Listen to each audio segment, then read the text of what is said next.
Once upon a time, in a tiny corner of a big green forest, there lived a little ant named Antu.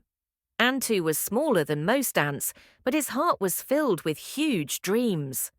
While other ants carried crumbs and leaves, Antu would often look up at the giant mountain that touched the clouds. Every day he whispered to himself, "One day I'll climb that mountain and see the world from the top."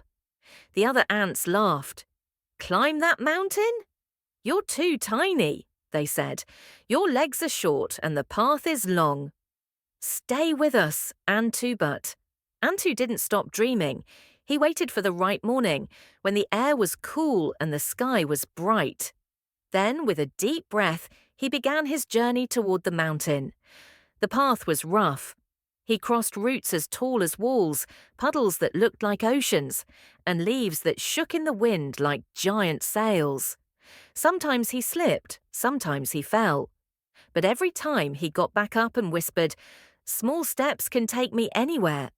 On the way, he met a tired caterpillar. "Where are you going, little ant?" asked the caterpillar. "I'm climbing the mountain," said Antu proudly. The caterpillar smiled. "Then I'll crawl beside you for a while. Maybe we'll both find something beautiful together." They walked until the sun began to set. They rested under a glowing mushroom and shared crumbs of bread. By morning, the caterpillar had spun itself into a soft cocoon. Antu smiled and said, "Good luck, my friend. I'll tell you what the top looks like when you wake up." Days passed. The air grew colder. The rocks became sharper.